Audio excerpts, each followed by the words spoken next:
So then I think that's the concern with Steeler fans is the only team they've played of the Eagles level, they were beaten and beaten soundly. So I think that's kind of what Steeler fans are expecting in this game.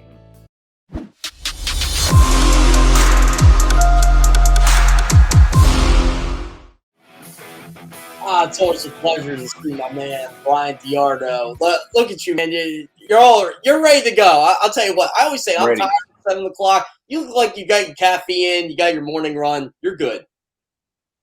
Caffeine, yes. Other things, not necessarily. Maybe a little golf later if I'm lucky. But yeah, man, it's a pleasure to be on with you, Jeff. I'm sure you've already told your audience a little bit of our history.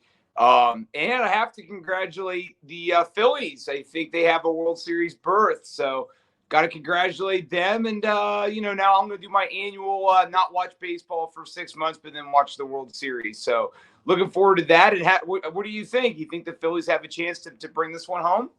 I think they have a shot. I'm not going to deny it. I mean, Houston's really good. I will say that. I think I told you a couple weeks ago, once they made the playoffs, it was all gravy to me at that point. I'm just enjoying the ride. It's been 11 years, man. I was just coming out of college the last time the Phillies were in the playoffs before this year. So I'm just enjoying the whole thing. I just can't believe what Bryce Harper's doing. The guy's incredible. I didn't know it had been 11 years since they had been in the postseason. It's as a suffering Pirates fan, it's hard to believe it's been 7 years since we've been in the playoffs. My wife is a Reds fan. It's hard to believe it's been 9 years since they were in the playoffs. So time does fly, my friend, doesn't it? Time flies. But hopefully, yeah. I'll tell you what. The biggest shame about all this is because I was such a huge Andrew McCutchen fan when he was in Philly. I know you were a big Kutch fan in Pittsburgh. That he's not part of this, and he just missed out with the Brewers. But when they let him go, I was like, yeah, it's time. He's 35 years old. He's not Andrew McCutchen anymore. Like, you need to upgrade there. I think they did a hell of a job with Kyle Schwarber. I agree. When guys are our age, Jeff, it's probably time to get going. Unless you're Cam Hayward or someone like that, typically, or a quarterback, it's probably time to go. But yeah, best of luck to the Phillies. I'll be pulling for them. Now, my brother-in-law is an Astros fan, so I am conflicted. So may the best team win. It should be a great World Series. I'm looking forward to watching it. Yeah, I am too. I can't wait for Friday, but Sunday's a pretty big day here in South Philadelphia, obviously. You got the Eagles, you got the Steelers. It doesn't feel like, though, it has the same juice as it's had in previous years. And maybe that's because the other side, it's kind of a rebuilding year. Right, I'm trying to relate it to Rocky. I guess it would be if Mr. T was Ice T, right? So I think that's the difference. So it doesn't have the sizzle of two teams that are really good. I think last time Pittsburgh came to Philadelphia was in 2016, and the Steelers that year went to an AFC Championship game. I know the Eagles had Carson Wentz, so I think it was an established team coming in against a young up-and-coming team. And that game was 34-3. It was a blowout, and the Eagles won that one easily. It could be that way again, as you alluded to, Jeff. The Steelers aren't having a great season. They're 2-5.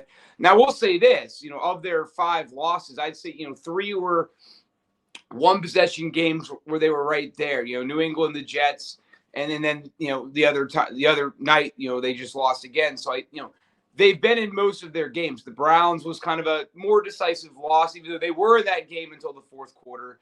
And then the Bills kind of just cleaned them up. It was a second round knockout, if you want to refer back to Rocky. So then I think that's the concern with Steeler fans is the only team they've played of the Eagles level, they were beaten and beaten soundly. So I think that's kind of what Steeler fans are expecting in this game. This is what I keep harping on with the Steelers. They're never out of it because of their head coach, right?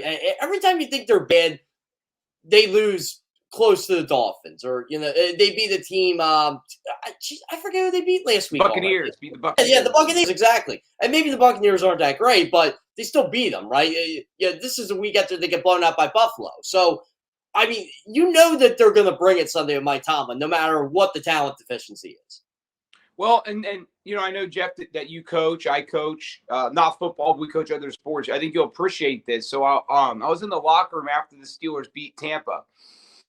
And the one thing that Najee Harris said and a couple of younger defensive backs said, like Trey Norwood's the guy I go to, right? He's a second-year defensive back, He's versatile. And I asked both those guys just about how they were able to win, how they were able to end their losing streak.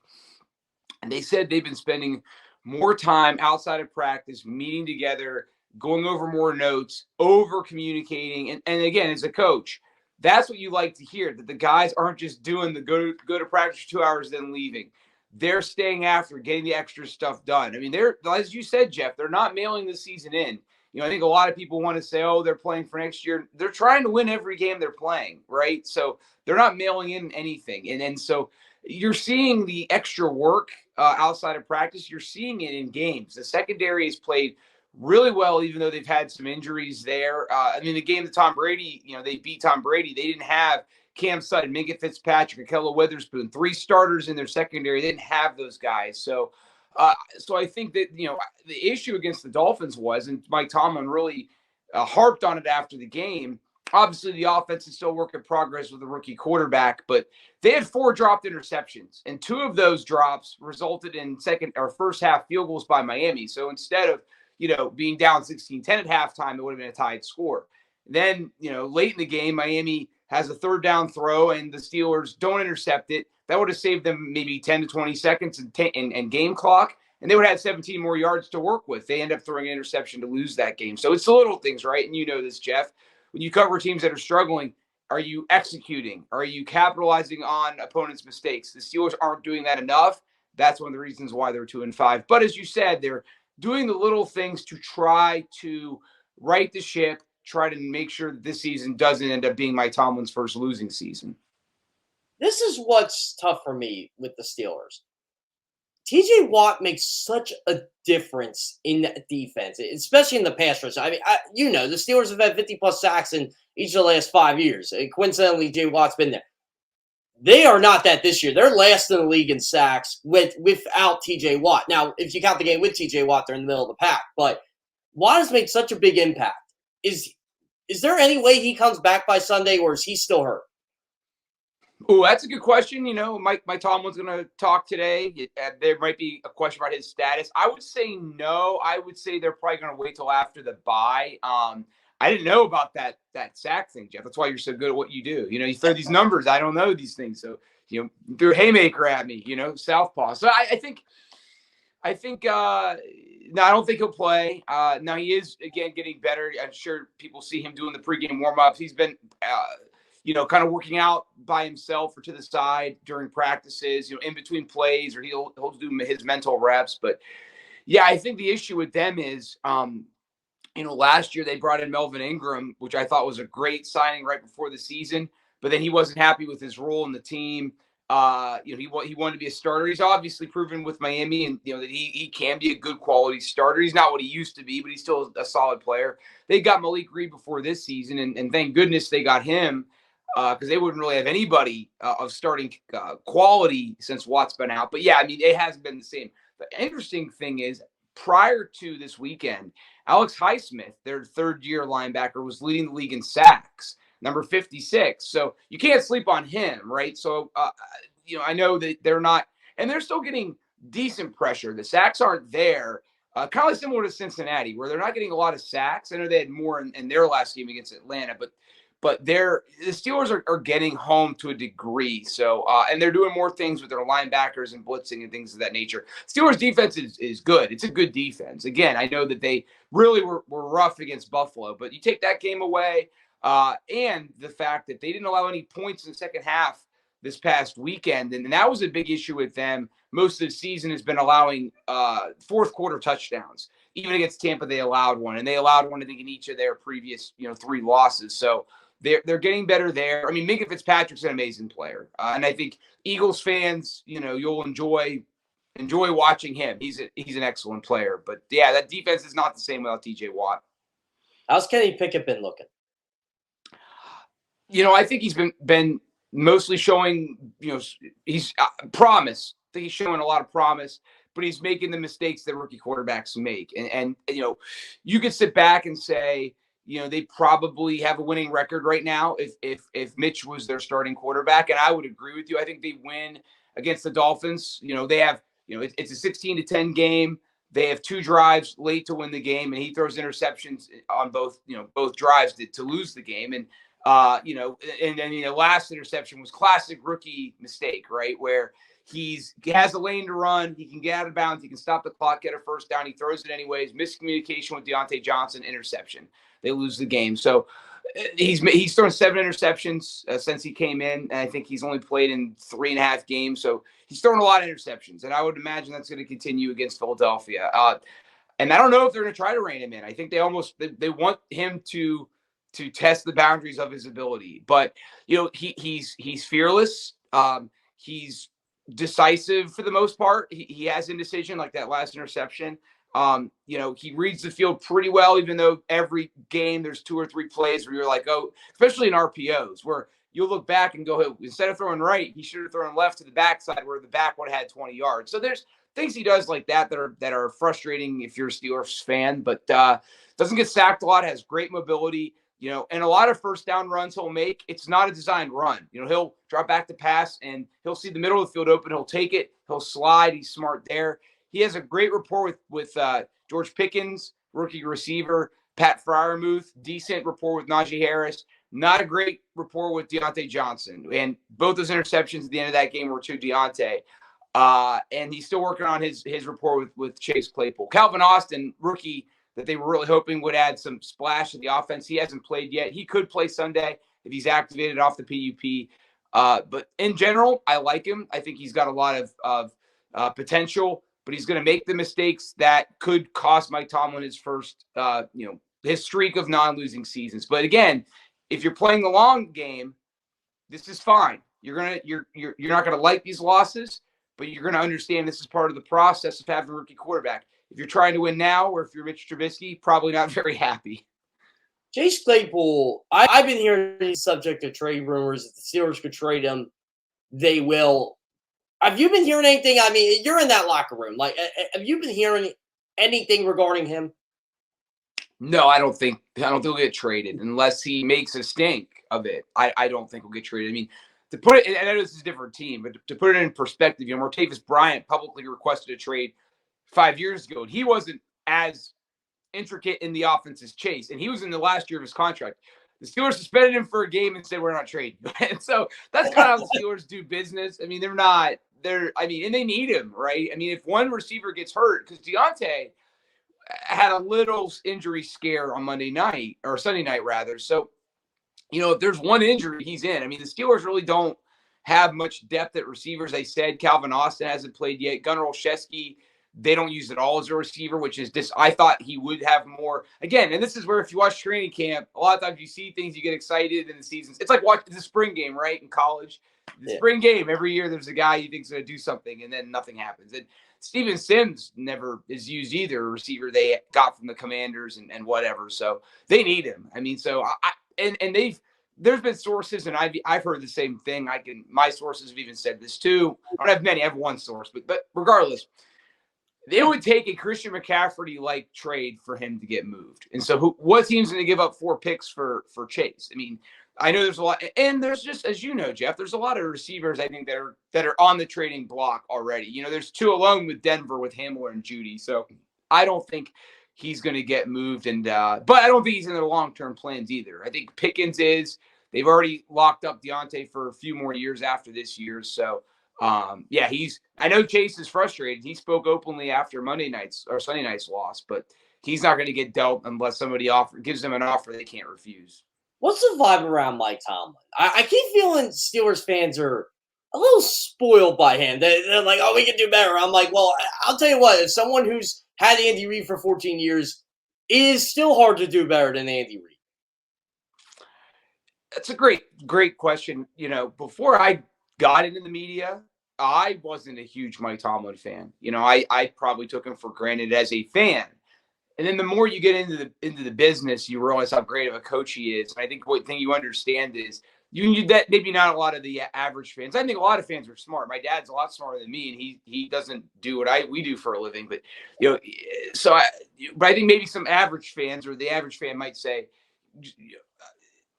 I still think a lot of fans, especially Steeler fans, hold this team and hold coaches and players to the standard of Chuck Noll, winning 4 Super Bowls in 6 years. That doesn't happen anymore, right? And in this era, If you win one, you're up for the Hall of Fame. Look at Dick Vermeil, Bill Cowher, right?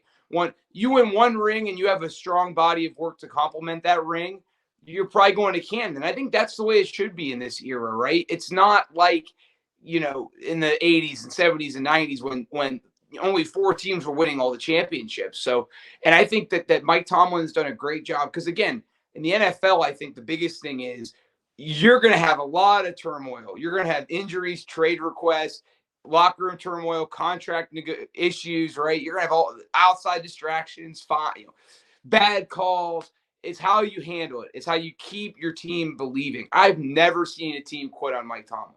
I've never seen a team quit on him.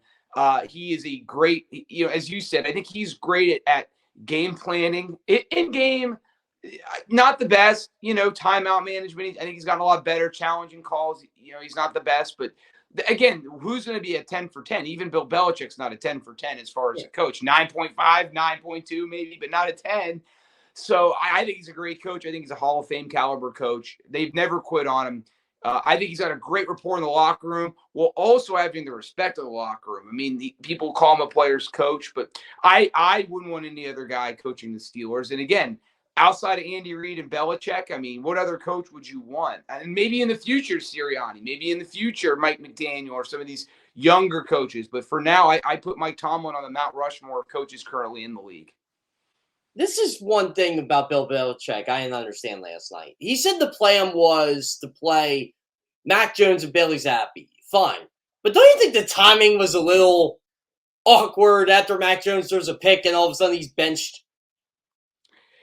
Yeah, I mean, I found that interesting. And just in general, the whole, and I know Eagles fans dealt with it with Nick Foles and Carson Wentz. I don't really understand the whole quarterback delicacy thing, because like the Steelers right now, it's like, well, we can't go back to Mitch. And I agree with you. But if Kenny really, again, though, I think it's a delicate thing because if your goal really is to, like, let's say the Steelers play in Philadelphia Sunday. Let's just say this happens. Steelers are in this game and it's clear Kenny just because, and you'll see this on Sunday, the Steelers, the last 2 games that get Kenny's played. Now he did get injured against Tampa, couldn't finish that game. But prior to that, 10 points in the first half. They have one drive that chef's kiss. He's in a rhythm. He does great. And again, you'll see this on Sunday. I think that Kenny does better in the flow of the game. The scripted plays, he's not as good. He's not good at throwing to the outside. Against Phillies defense, that's going to be scary to watch him try to do that because that's where Miami got their first pick off of him. It just goes dry in the second half. He hasn't scored a second half. The Steelers have not had a second half point with Kenny Pickett under center the last 2 games. So it begs the question, they're in Philadelphia, it's a 3-point game, and they're not scoring. Are you going to put Mitch in? I say you do. And maybe at least to give him a spark, to let Kenny sit back. It doesn't mean that, but then the very next week you put Kenny back in. Kenny's still your starter. But that doesn't mean that Mitch holds a clipboard the rest of the year. So I agree. I think that the timing in that game last night, the Patriots game, may have been a little premature. But I do think in general, it's okay to say this is our quarterback. But if he is not helping us win in this moment, and we've given him a chance to sow his oats, get rid of him for a minute, put in the backup. It doesn't mean that we're playing, a rope-a-dope with the quarterbacks. It just means that we need a spark right now. So I do think you need a guy that is your quarterback, and there is a line you have to draw. But I don't think that, that doesn't mean the other guy never plays. I think you can throw him in there. It's like a relief pitcher, right? You have a relief pitcher in baseball. You have a backup quarterback, and I think you need to use him sometimes. I think Kenny Pickett can be a long-term answer in Pittsburgh, but it doesn't matter what I think. It's what the Steelers or what Bryan DeArdo thinks. Do you think the Steelers pivot next year and say, you know what, we can get a better quarterback, we're going to do it?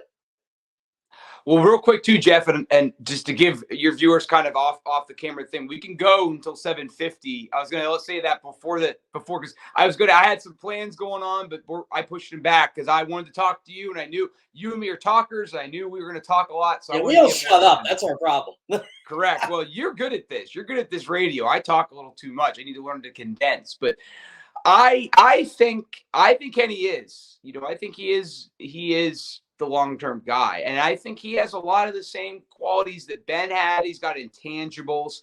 He's likable. And I think, I read a lot of your stuff about the Eagles, Jeff. And I think one thing that Eagles fans know, if they read you, they should read you if they don't, what the Eagles have in Hurts is a guy that is likable. He's got the locker room. And if you're a quarterback, you have to have the locker room. And I think Jalen Hurts has it.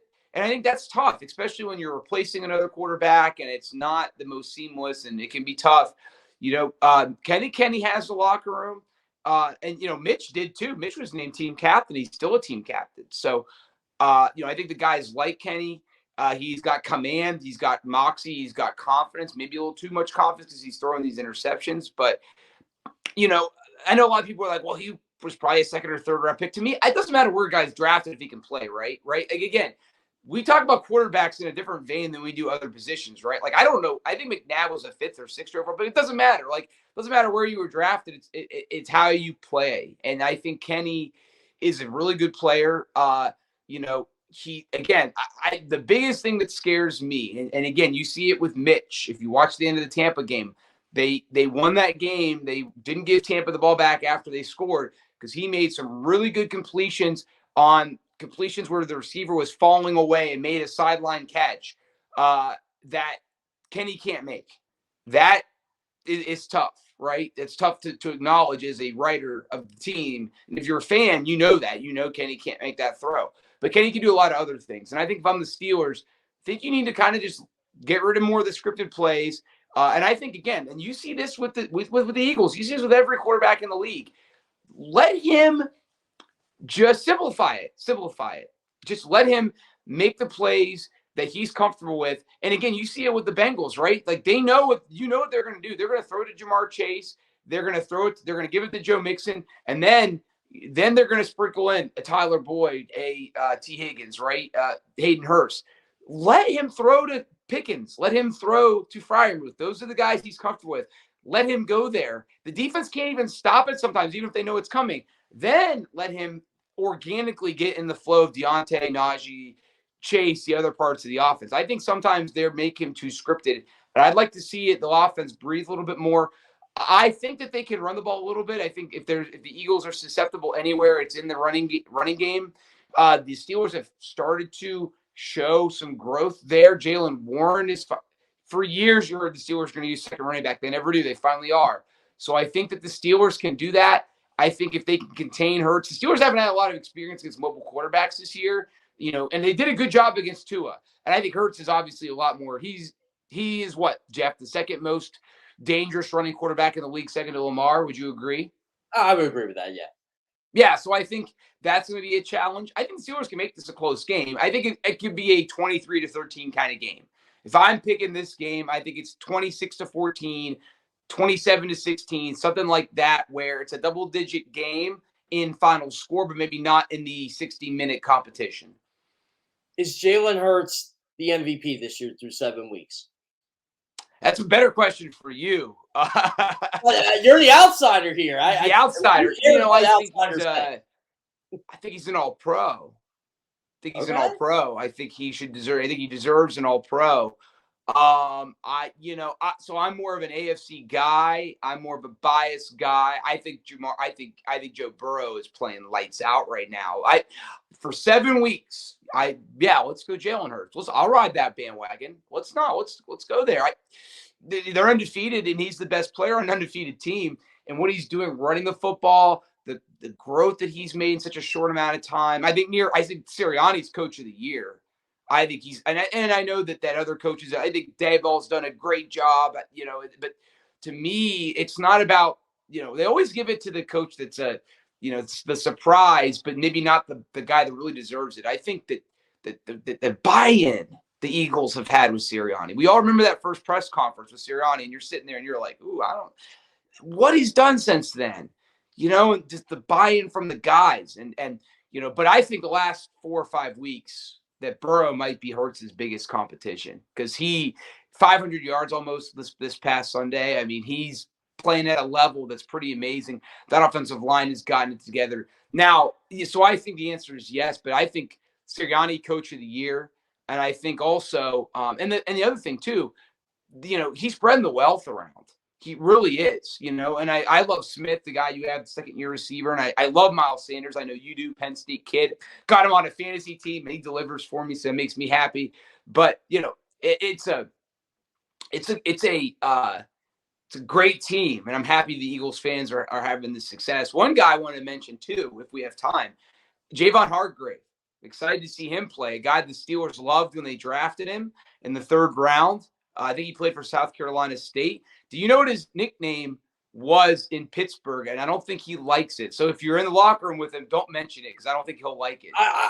You know what? I've never brought it up. I think I remembered it in the back of my mind one day and I didn't say it. But go ahead. Well, actually, so he was called the Gravedigger in college. Yeah, so he was like Gilbert Brown then. He was the Gravedigger, right? Correct. But Steelers locker room called him Jay Wobble, which I don't think he liked. So don't call him Jay Wobble, but maybe the Gravedigger, but really well-liked guy. But just it's the salary cap game, right? So now I have to ask you this, Jeff, and I think the NFC, and this show's called Good Morning NFC East. I think it's the best division in football. I really do, and I don't know about you. I'm a Commanders fan. I like the Commanders. I really like Ron Rivera. I love this passionate post-game speech, kind of defending his guys, because obviously none of us like what's going on outside of the Commanders or what's happening in the front office and in ownership. But the players have nothing to do with that. So I think it's an awesome division. I know we work with a lot of Giants fans. We worked with one Cowboys fan who now works for the Cowboys. So I love the division. I'm glad it's back. I'm glad the NFC East football is kind of king of the hill again. And I'm super happy that you're covering it and that you've got an awesome team to cover there. So I hope they don't do well on Sunday, but I'm super excited for Eagles fans. They need to go back to those 70s jerseys, though, right? We need some Wilbert Montgomery, Harold Carmichael 70s Eagles jerseys. Oh, and one thing, too. I know I'm throwing around a lot of topics here, trying to get in as many as I can before we have to go. Kenny Pickett, Eagles fan growing up. Who's his favorite player? You want to guess? Wasn't it Donovan? Boom. Donovan McNabb. Yeah. Donovan I remember reading that somewhere. I know a lot of Pitt fans, DeArdo, so it's. Yes. But right. The Eagles are going back to the 90s Kelly Green jerseys, the Randall days. Sure. I agree with you, though. I think for 2026, this is my prediction here since we want to talk uniforms. 2026, go back to those Ron Jaworski, Wilbert Montgomery jerseys with the bicentennial patch. They're perfect. I have one of them. They're absolutely perfect. And, yeah, so I agree with you there. Steelers, though, are they doing any alternate helmets anytime soon? I know they're not this year, but are they going to do that? Have you been hearing anything? You mean alternate jerseys? Is that what you asked? I'm sorry. Well, they have alternate jerseys, but you know how everybody's doing the alternate helmet thing? The Eagles are doing the black one, a throwback one next year. Are the Steelers thinking of going back to the yellow ones or anything like that? You know what they should do? And it's simple, too. It's simple and subtle. Just go with the gray face masks. Just do that for a game. Oh, yeah, that's right. They did that for a number of years. Just do the block jerseys. In 77, they changed the face masks. So anytime you see Bradshaw with the gray face mask or Franco, it was pre-77 because they won their first 2 rings with the gray face mask, and then they got the black ones in 77 and won 2 more. But it is interesting, Jeff. A lot of Steeler fans like the block jerseys that I think they brought back in 2018 to celebrate the last 2 Super Bowl championship teams of the 70s. But they didn't go with the gray face masks. They left them the same. So they might, maybe for the Immaculate Reception game, because they're going to play the Raiders on Christmas Eve, and it's going to be the 50th anniversary of the Immaculate Reception. So I think for that game, they're going to have a patch honoring Franco, and they're going to have the gray face mask, or they're going to have I'm sure they're going to wear the block jerseys. So they're not going to wear them for that game. When are they going to wear them again? And, but the Bumblebees are gone. They're not going to bring those back. They're never coming back. Right. They don't really have a lot of alternate jerseys, to be honest. I mean, the 60s jerseys, they haven't brought back yet. Those are really the only ones because the Bumblebees are from like the 30s. I don't think they've touched, and they did the 50s, I think, in the aughts. So I don't know. I mean, the 60 ones are kind of horrid. I mean, I think my dad might like them because he's a fan of the 60s NFL. But yeah, I don't know. If it was me, I would do the gray face mask with the block numbering. But we'll see if they listen to me. Here's an interesting one for you, too, because the Steelers are a part of NFL lore, as you know. What did you think of the whole, they were the team that the Dolphins decided to pick to play for the 50th anniversary of the 72 perfect season. Were you offended, or were you just I get it? I loved it. I as you know me, I'm a history guy, and so I loved it. And it's so wild that the Dolphins had to play in Pittsburgh for that AFC Championship game, even though they were undefeated. People don't know that, by the way. Right, and it is, as you know, they rotated sites back then. But and if you can dig this up, but I know you can, because unfortunately every time I Google it, I see it. I ripped the Dolphins when I was a student reporter in 07, 08, because that's, they had just lost to New England, and Mercury Morris was doing the circuit and kind of laughing at the Patriots losing. And so I wrote an article eviscerating them. And man, the next morning I woke up, Jeff, and they had to, my editor at the Lantern emailed me, because I didn't have texting on my phone back then, because we're dinosaurs now. And then it was like, hey, we deleted the comments option because it's getting pretty bad. And I learned pretty quickly not to mess with the 72 Dolphins. And since then, I have more respect for what they did. But I mean, they didn't beat a single team with a winning record, and then all in the regular season, and then in the playoffs, every game was close. And the Steelers actually could have won that game if the Dolphins didn't execute probably the best fake punt in NFL history. It really was, because he took the snap, disciple their punter, and all the Steelers guys already peeled and were running away. My dad was actually at that game, and he remembers screaming, "Turn around, turn around," because all the Steelers guys were running with the punter. He's like, and then they turned around, and it was too late. But no, it was cool to be a part of that. I mean, as a Steelers writer, and to see the 72 guys out there, and I mean, it's amazing, man. 50 years later, nobody else has done it, and I don't know if you agree. I don't think it'll. I mean, I don't think it's ever going to happen. The Eagles have a chance now, I guess, but yeah, I don't think it'll ever happen again. If the Eagles have the number one seed, now I will ask you this: if the Eagles have a shot, but they also have the number one seed in the bye locked week 17, what are they doing? What do you go for it, baby. You got to go for it. I'm still mad the Colts didn't go for it that year. They had Peyton Manning, and they benched him for Jim Sorgi. I'm like, no. You go for that. You go for the history. Like, I'm still amazed at what the Patriots did in 2007, even though they didn't win the whole thing. They're still the first the first 18-0 team, if I'm not mistaken. So, yeah, I mean, I hated how the Giants won that Super Bowl, by the way. Could not take it. And I'm not a Belichick guy either. So, right. Yeah, and this is where we probably need Sully on the show, our colleague Tyler Sullivan. I struggle. I finally have put them as the best Patriots team of the Belichick era, but I, for a long time, would use 04 or the 2016 team, because those teams finished the race, right? I struggle to crown a team as the best in something if they didn't finish it out. I just think that Patriot team probably just needed more of a running game, right? Lawrence Maroney was good, but the 04 Patriots, as you know, had Corey Dillon, right? So and he killed the Eagles in that Super Bowl. He absolutely crushed them in the Super Bowl. The Eagles couldn't stop. Right. And I know, speaking of that team, I hope that McNabb gets his Hall of Fame due at some point. I hope that McNabb gets in the Hall of Fame. I know you just went to see Vermeil get in, so I hope that Donovan gets in. The one thing I'm encouraged seeing the Hall of Fame, it's seeming like now voters are not penalizing guys as much that didn't win championships. So hopefully that opens the door for Donovan. Maybe Randall Cunningham. I think Randall Cunningham had an amazing career and then had his rebirth with the Vikings late. And I think more guys that didn't win rings need more recognition and more Hall of Fame consideration. I would agree with you there, DR. I got to cut you off here. It is 7:55, and I got Bo Bell on the show, but I appreciate you coming on. I'm going to have you come on, obviously, because Steelers play. No, they don't play any other NFC East teams this year. The Eagles are the only one. That's right. This is the 17th game. They don't. Maybe next week we'll do a review of what just happened on Sunday. Maybe Monday. Yeah, maybe I'll get you on for that. All right, my friend. Take care, my friend. You too, Jeff.